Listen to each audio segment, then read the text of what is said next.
तो दोस्तों, आज हम एक नई रिलीज हुई फिल्म दो पत्ती का विस्तार से विश्लेषण करेंगे और उस मूवी को एक्सप्लेन करेंगे। यह फिल्म क्राइम, मिस्ट्री और थ्रिलर जैसे जॉनर में है जो यकीनन आपको पसंद आएगी। फिल्म में कलाकारों ने अपने किरदारों को बेहतरीन तरीके से निभाया है और इसकी कहानी इतनी मजबूत है कि आखिरी पल तक आप यह सोचने पर मजबूर हो जाएंगे कि आखिर मिस्ट्री सुलझेगी कैसे। तो बिना देरी किए वीडियो को लाइक कर दीजिए और चलिए शुरू करते हैं अपना एक्सप्लेनेशन। फिल्म की शुरुआत में एक सीन दिखाया जाता है जिसमें एक ब्रिज पर रिपोर्टर्स और पुलिस खड़ी होती है। सभी की नजरें एक व्यक्ति पर होती है जो पैराग्लाइडिंग करते हुए अचानक से डिसबैलेंस होकर ब्रिज की ओर बढ़ने लगता है।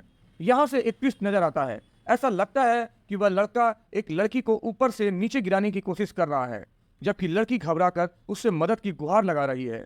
फिर सीन में पुलिस इंस्पेक्टर की एंट्री होती है जो दौड़ते हुए इन दोनों के पास पहुंचती है और उन्हें अपने कस्टडी में लेती है।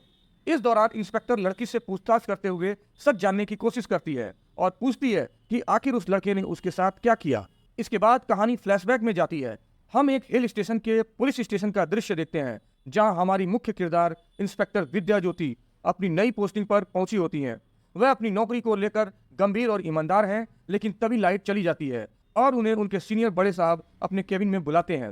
बड़े साहब उन्हें समझाते हैं कि इस ठंडी जगह पर काम करना आसान नहीं होगा और साथ ही उनकी बार बार ट्रांसफर होने का कारण भी बताते हैं। वे कहते हैं कि विद्या का ईमानदार होना उनकी खासियत है, लेकिन उनके साथ काम करने वाले लोग अक्सर उनकी तरह नहीं सोचते, जिस वजह से उन्हें एक स्टेशन से दूसरे स्टेशन भेजा जाता है। बड़े साहब का लंबा सा लेक्चर सुनने के बाद विद्या अपने केबिन में लौटती है। तभी उनके पास एक कॉल आता है जिसमें बताया जाता है कि किसी घर में घरेलू हिंसा की घटना हुई है और एक लड़की को उसके पति ने मारा है। इस कॉल पर एक कांस्टेबल उनसे कहता है, मैडम आप खुद जाइएगा, लेकिन ध्यान रखें कि अक्सर औरतें शिकायत करने के बावजूद मुकर जाती हैं और कह देती हैं कि उनके पति ने कुछ नहीं किया। विद्या सख्त पुलिस अधिकारी हैं और अपने कर्तव्य के प्रति बेहद समर्पित। जब उन्हें घरेलू हिंसा की कॉल मिलती है तो वह तुरंत कहती है, हमें अपनी ड्यूटी निभानी होगी, चाहे कुछ भी हो, हमें जाना ही पड़ेगा। इसके बाद विद्या पीड़ित के घर पहुंचती हैं और दरवाजा खटखटाती हैं। दरवाजा खोलने पर सामने सोमिया सूद खड़ी होती है और उनके साथ उनकी सास भी मौजूद रहती हैं। जब विद्या उनसे पूछती है कि आखिरकार क्या हुआ, तो सास जवाब देती है कि कुछ खास नहीं, शायद पड़ोसियों ने ही पुलिस को बुला लिया होगा। सोमिया खुद कुछ भी नहीं कहती और डरी सहमी नजर आती है। जब विद्या उसे चोट के बारे में पूछती है तो सोमिया कहती है कि वह अलमारी से टकरा गई थी। बातचीत के दौरान ही सोमिया दरवाजा बंद कर देती है, लेकिन उसकी डर से कांपती निगाहें विद्या को कुछ और कहानी बयां करती हैं। विद्या वहां से निकल जाती है, लेकिन यह घटना उनके मन में संदेह पैदा करती है। अगली सुबह जब वह अपने काम के लिए तैयार हो रही होती हैं, एक कांस्टेबल आकर उन्हें स्टेशन जाने का समय बता देता है। इस बातचीत में दर्शकों को यह पता चलता है कि विद्या कितनी सख्त और अनुशासन प्रिय है। उन्होंने अपने भाई को भी नियम तोड़ने पर जेल भिजवा दिया था, क्योंकि उनके लिए नियम से बढ़कर कुछ नहीं है। यह आदत उनके अपने पिता से मिली है जो खुद जज थे और उनकी माँ भी एक वकील थी। दिलचस्प बात यह है कि विद्या खुद भी कानून की डिग्री रखती हैं, जिसे वह गर्व से अपने कमरे में सजा कर रखती हैं, लेकिन उनका असल जुनून पुलिस सेवा में है। वह एक बार सगाई कर चुकी हैं, लेकिन जब उन्हें अपने मंगेतर के बारे में कुछ संदेहास्पद बातें पता चली तो उनका गुस्सा फूट पड़ा और उन्होंने रिश्ता तोड़ दिया। बातचीत के दौरान कांस्टेबल बताता है कि सर ने सूचना भेजी है कि पैराग्लाइडिंग पॉइंट पर कुछ गड़बड़ी हो रही है। विद्या तुरंत अपने काम पर ध्यान केंद्रित करते हुए वहां पहुंचती हैं। वहां पहुंचने पर एक महिला को पैराग्लाइडिंग व्यवसाय संचालकों से झगड़ा करते हुए देखती हैं। पुलिस अभी स्थिति को संभालने का प्रयास कर ही रही होती है कि ध्रुव सूद की एंट्री होती है। ध्रुव आत्मविश्वास से भरे हीरो की तरह वहां पहुंचते हैं और महिला को समझा बुझाकर स्थिति को शांत कर देते हैं। ध्रुव ही वह व्यक्ति है जो पैराग्लाइडिंग व्यवसाय का मालिक है। इस दौरान कांस्टेबल विद्या को बताता है जिस दिन उन्हें घरेलू हिंसा की शिकायत मिली थी वह ध्रुव के ही घर से आई थी और पीड़िता उसकी पत्नी सोमिया ही है। यह जानकर विद्या का संदेह और भी गहरा हो जाता है और वह मामले की सच्चाई तक पहुंचने के लिए ध्रुव और सोमिया से बात करने की ठान लेती है। तभी विद्या की मुलाकात सोमिया सूद से होती है, जो उससे पूछती है, मैडम आपको क्या चाहिए। अचानक थोड़ी ही देर में एक और लड़की वहां आती है जो हूबहू सोमिया की तरह दिख रही होती है। इस दृश्य को देखकर विद्या हैरान रह जाती है। फिर बाहर आते ही उनकी सास उन्हें बताती है कि ये दोनों जुड़वा बहनें हैं। यह जानकर विद्या उलझन में पड़ जाती है कि उस दिन उसने घर पर किसे देखा था।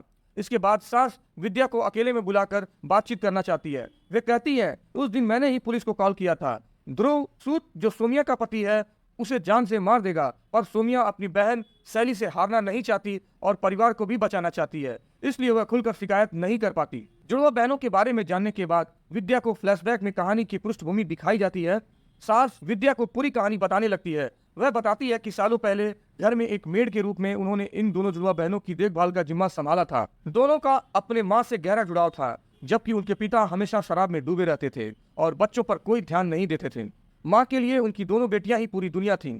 सोमिया बचपन से ही डरपोक और शांत स्वभाव की थी, जबकि सैली काफी आत्मविश्वासी और सादगी थी। जबकि ये बच्चियां सिर्फ 6 साल की थीं, उनकी माँ का देहांत हो गया था। सास बताती है, सोमिया मुझे माँ बुलाती थी, जबकि सैली मुझे मांझी कहती थी। दोनों बच्चियों की परवरिश का सारा जिम्मा उन पर आ गया था, क्योंकि पिता ने बच्चों की तरह बिल्कुल ध्यान नहीं दिया। सोमिया का स्वभाव कमजोर और संकोचित था और उसे कई बार दवाइयों और इनहेलर की जरूरत पड़ती थी, इसलिए सास को उसका खास ध्यान रखना पड़ता था। सैली को यह बात बिल्कुल पसंद नहीं थी। वह कहती थी कि सोमिया केवल ध्यान आकर्षित करने के लिए नाटक कर रही है। सास ने बताया कि ट्विंस के बीच अक्सर झगड़े और प्रतिस्पर्धा होती है।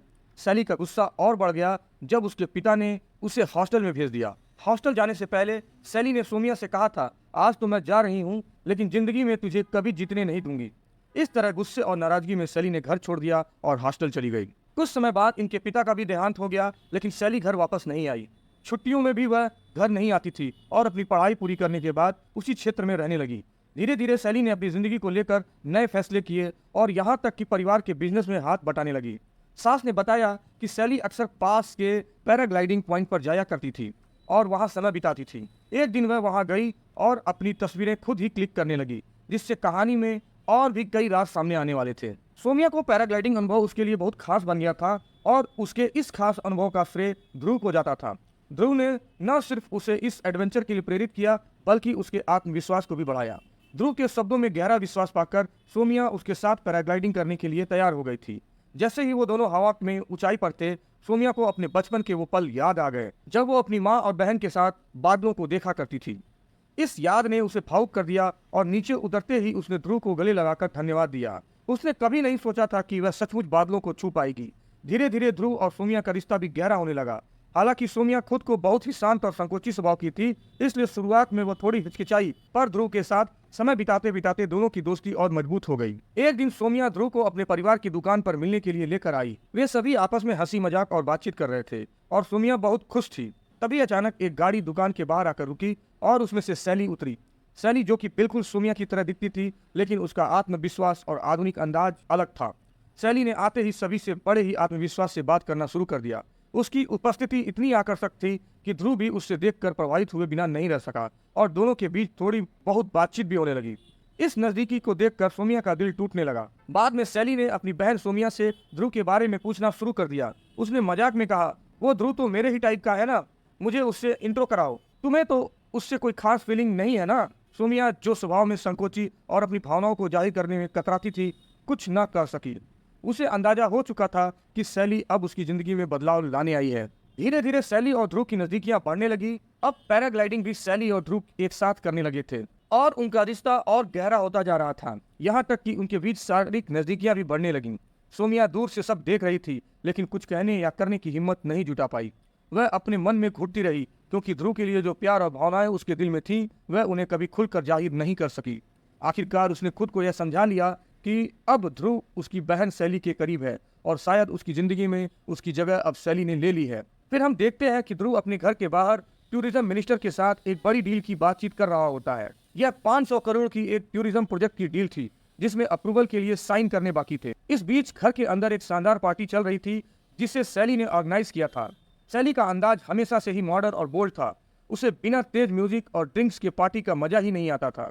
जैसे ही पार्टी में थोड़ी हंगामे की स्थिति बनने लगी, ध्रुव स्थिति संभालने के लिए अंदर आता है, लेकिन सैली ध्रुव पर झूमकर चढ़ जाती है और उसके साथ फिजिकल होने की कोशिश करने लगती है। यह सब मिनिस्टर भी देख लेता है और नाराज होकर कहता है, ये डील हम बाद में करेंगे। यह कहकर वह तुरंत वहां से चला जाता है। इस घटना से ध्रुव बेहद शर्मिंदा हो जाता है और उसकी इतनी बड़ी डील सैली के इस रवैये के कारण साइन होते होते रह जाती है। सैली इस पर जरा भी अफसोस नहीं जताती, उल्टा वह मुस्कुराती रहती है। वहीं सोमिया कोशिश कर रही थी कि स्थिति को संभाला जा सके। इस दौरान मांझी वहां 2 ड्रिंक लेकर आती है और ध्रुव से कहती है, क्या तुमने सही चुनाव किया है? यह सुनकर ध्रुव भी एक पल के लिए सोचने पर मजबूर हो जाता है कि उसे असल में चाहिए कौन, सैली या सोमिया। रात को ध्रुव को हम एक बार में देखते हैं। उसकी आंखें गुस्से से लाल थीं और उसके सामने शराब की कई बोतलें पड़ी थीं। तभी उसके पापा का फोन आता है। पापा उससे डांटते हुए कहते हैं, 500 करोड़ की डील थी, तुमने कभी खुद से इतना कमाया भी है? मेरे पैसों पर पल रहे हो और मिनिस्टर के साथ डील कैंसिल करवा दी। अगर तुमसे संभल नहीं रहा तो सब छोड़ दो और घर बैठो। तुम्हारी मम्मी सही कहती थी कि किसी अच्छे घर की सुशील लड़की से शादी करा दो और खुद बिजनेस में फोकस करो। ध्रुव यह बातें सुनकर और भी गुस्से में आ जाता है और चाह कर भी वह अपने पिता को जवाब नहीं दे पाता और फोन काट देता है। अगली सुबह पैराग्लाइडिंग पॉइंट पर सोमिया ध्रुव से मिलने आती है और बताती है कि सैली अब तक नशे में है और उसे उठाने की सारी कोशिशें नाकाम रही हैं। ध्रुव सोमिया को सीधे पूछता है, क्या तुम मेरे साथ आज पैराग्लाइडिंग करोगी? सोमिया सहमति से सिर हिला देती है। जब वे आसमान में होते हैं, ध्रुव उसे दिल की बात बताते हुए कहता है, अब मैं कहीं और नहीं भागना चाहता, मैं सेटल होना चाहता हूँ और मुझे अब बस एक ऐसी साथी चाहिए जो मेरा घर संभाल सके और वो तुम हो। मुझे बस सुकून चाहिए, न कि कोई एडवेंचर। सोमिया ध्रुव की बातों से खुश हो जाती है, भले ही उसे यह नहीं पता होता कि शायद वह ध्रुव के लिए दूसरी विकल्प भर है। फिर भी वो अपने सच्चे प्यार में पिघलते हुए वह ध्रुव के साथ अपने भविष्य का सपना देखने लगती है।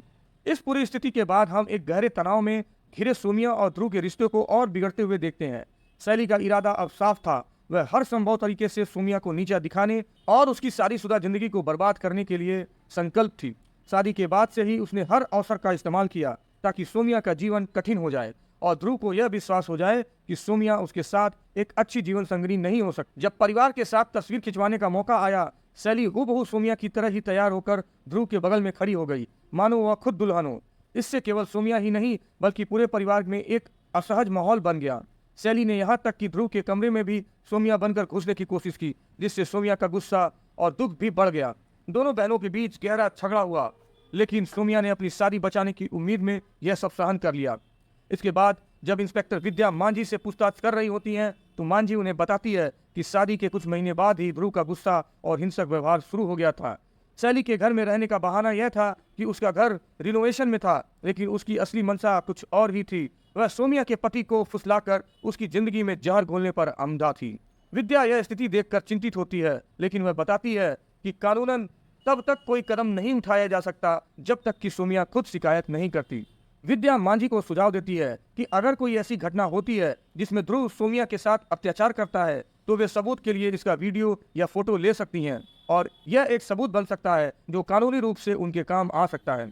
वर्तमान में एक रात जब टूरिज्म मिनिस्टर उनके घर पर भोजन के लिए आता है, सैली चुपचाप खाने में अधिक मिर्च मिला देती है। मिनिस्टर का मुंह जलने लगता है और वह तुरंत खाना छोड़ देता है। नाराज होकर कहता है कि वह अब कभी इस घर में भोजन करने नहीं आएगा और अगली मुलाकात ऑफिस में ही होगी। मिनिस्टर का इस तरह से अपमानित होकर जाना ध्रुव को बहुत बुरा लगता है और खलता है और गुस्से में आकर वह सोमिया पर अपनी भड़ास निकालता है। वह किचन में जाकर उसका बाल पकड़ लेता है, उसके हाथ मरोड़ता है और उसे गालियां देकर धमकी देता है वह बाद में उससे इसका हिसाब लेगा। इस पूरे घटनाक्रम में सोमिया का मनोबल पूरी तरह से टूट जाता है। सैली की साजिशों और ध्रुव के हिंसक स्वभाव ने उसे कहीं से भी सहारा पाने से वंचित कर दिया था। अब यह देखना बाकी है कि क्या मांझी की मदद और विद्या की सलाह से सोमिया खुद को बचाने के लिए कोई कदम उठाएगी या फिर सैली का यह खेल पूरे तरह से उसे तोड़ देगा। इस मोड़ पर कहानी और अधिक गहराई में जाती है दोस्तों, जहां सोमिया के सामने चुनौतियां और बढ़ जाती हैं। अगले दिन जब मांझी सोमिया को डॉक्टर के पास ले जाती है तो बाहर विद्या उनसे बात करती है। विद्या उसे समझाने की कोशिश करती है कि अगर वह घरेलू हिंसा की शिकायत दर्ज करा दे तो पुलिस उसकी मदद कर सकती है, लेकिन सोमिया सब कुछ झुटलाते हुए कहती है कि वह बस गिर गई थी जिससे उसे चोटें आई हैं। विद्या को समझ आता है कि सोमिया डर और समाज के दबाव में सच बोलने से हिचकिचा रही है। उसी दिन शाम को ध्रुव और सोमिया पुलिस स्टेशन पहुंचते हैं। ध्रुव वहां आते ही विद्या पर भड़कता है और उसे धमकाता है कि वह उसके परिवार के मामलों में दखल देना बंद करे। ध्रुव की धमकियां इतनी बढ़ जाती हैं कि जब सीनियर अधिकारी आते हैं तो वह उन्हें भी अपने पिता के प्रभाव का डर दिखाकर अपने परिवार से दूर रहने की चेतावनी देता है। यह स्पष्ट है कि ध्रुव अपने पैसे और शक्ति का इस्तेमाल करके पुलिस को डराना चाहता है ताकि वे उसके खिलाफ कोई कार्रवाई न कर सकें। विद्या पर इस पूरे घटनाक्रम का बहुत ही गहरा असर पड़ता है, लेकिन वह चुप रहकर स्थिति का मूल्यांकन करने का निश्चय करती है। रात को जब सोमिया किचन में खाना बना रही होती है, ध्रुव उसके पास आकर उसे मनाने और करीब आने की कोशिश करता है। इस दौरान जब सोमिया उससे कहती है वह परिवार बढ़ाना चाहती है और बच्चे चाहती है, यह सुनकर ध्रुव का गुस्सा फूट पड़ता है। वह इस बात को नाटक समझता है और उसे धक्का देकर कमरे से बाहर चला जाता है।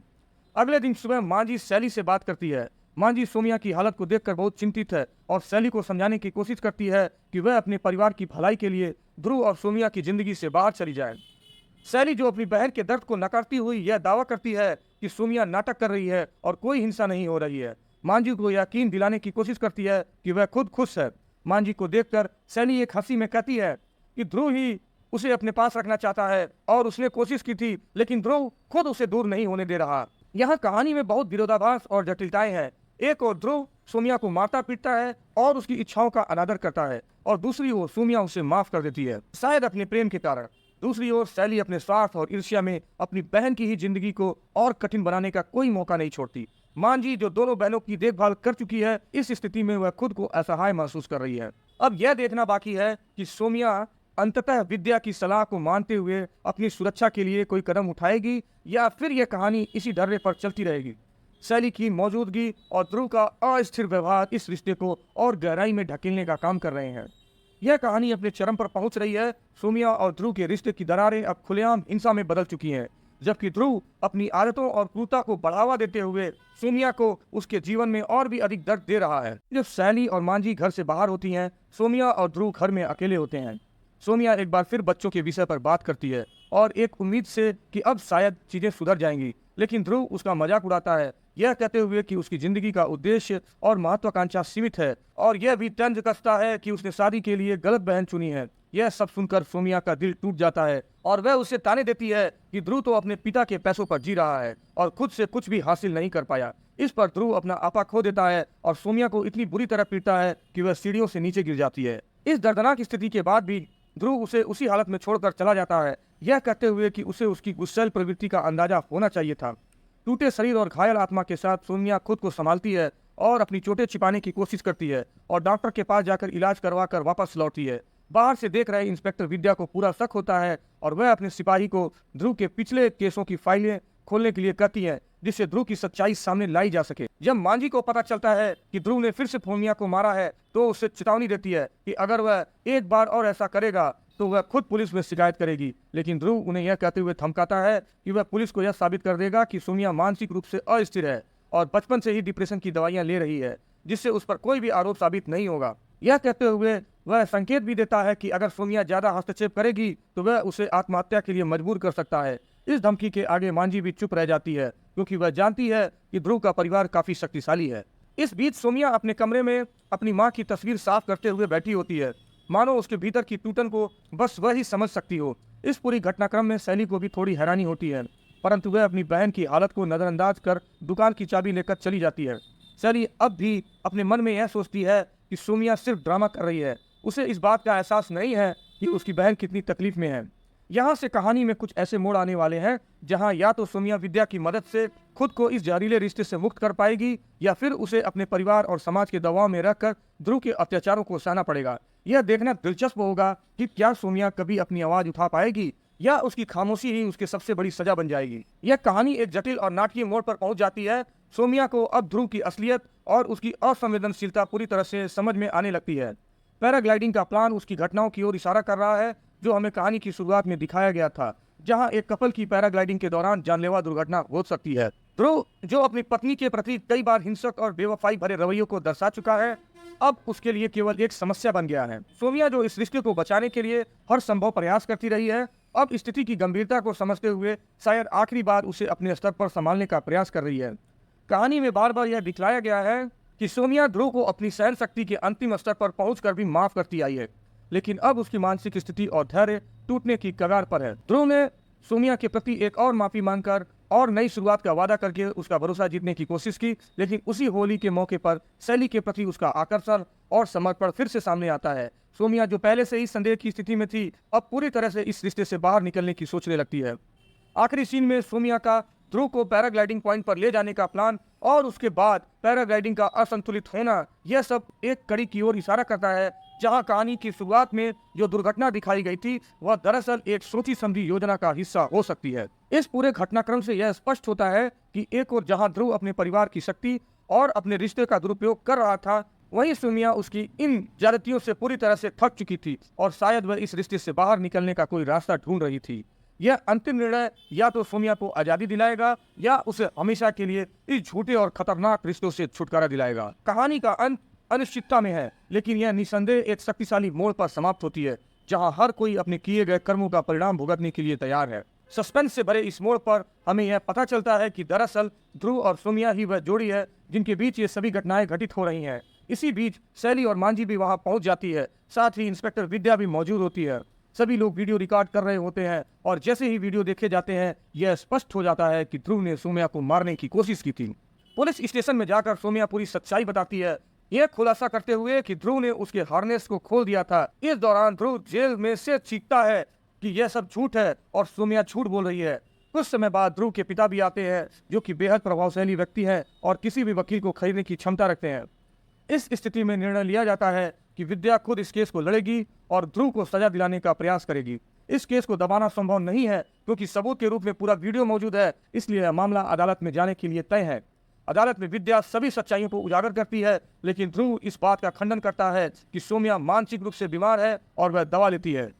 विद्या अपने तर्क में यह भी बताती है कि अगर सौम्या मानसिक रूप से बीमार है तो वीडियो बनाने वालों की विश्वसनीयता को भी नजरअंदाज नहीं किया जा सकता। वह यह भी याद दिलाती है कि होली के दिन सौम्या ने खुद ध्रुव को पैराग्लाइडिंग के लिए बुलाया था और जिस व्यक्ति को ऊंचाई से डर लगता है वह खुद अपने हार्नेस को कैसे खोलेगा। और सभी सबूतों के मद्देनजर ध्रुव के खिलाफ घरेलू हिंसा और हत्या का प्रयास का मामला बनता है और उसे 13 साल की सजा सुनाई जाती है।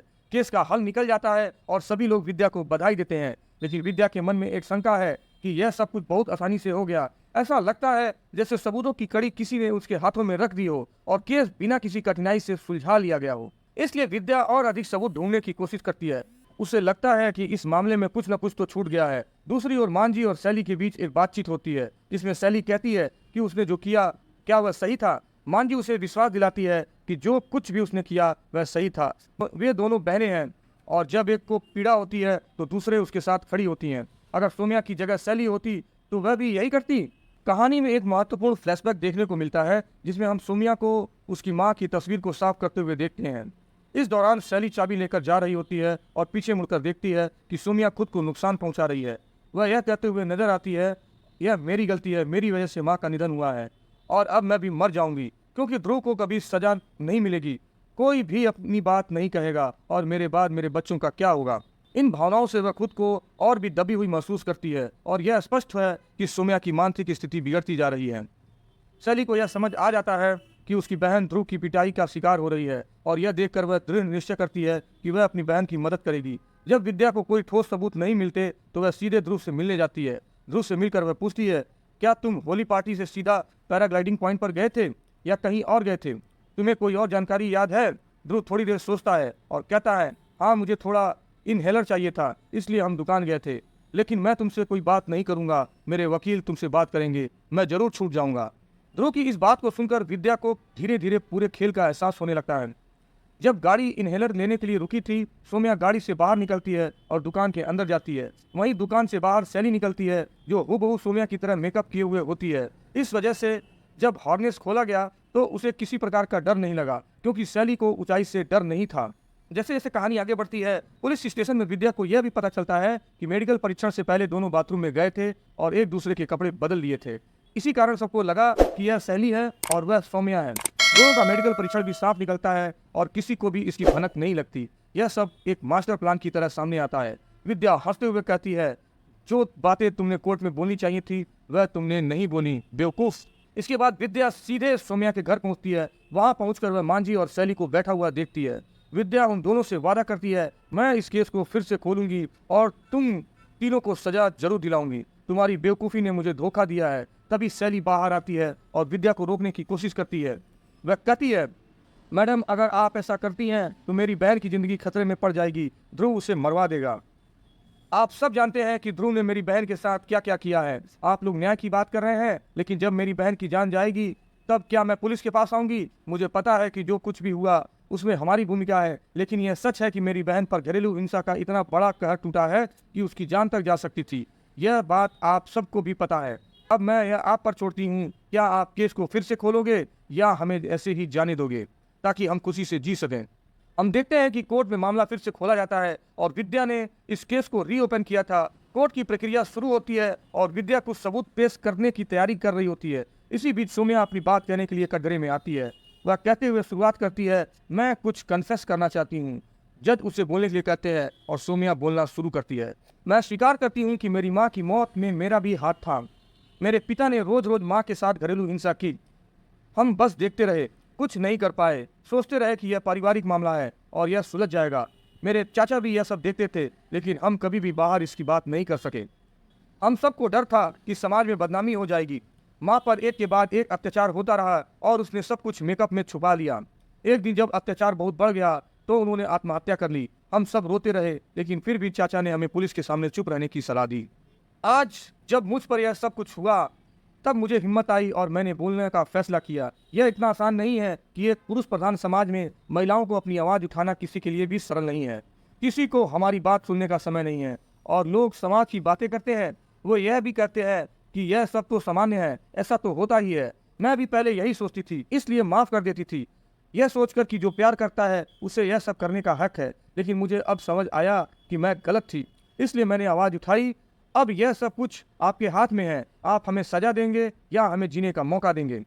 यह सब सुनकर सौम्या जज के सामने नहीं बल्कि विद्या के लिए यह सब कह रही थी, क्योंकि विद्या ही सबूत पेश करने वाली थी। विद्या ने सौम्या की बात सुनने के बाद सबूत पेश नहीं करने का निर्णय लिया। उस दिन उसे यह समझ में आया कि नियमों का पालन करना कितना महत्वपूर्ण है। जो कानून की किताबों में लिखा गया है वह सिर्फ कुछ लोगों के लिए है जिनके पास पावर है और वे उसका दुरुपयोग करते हैं।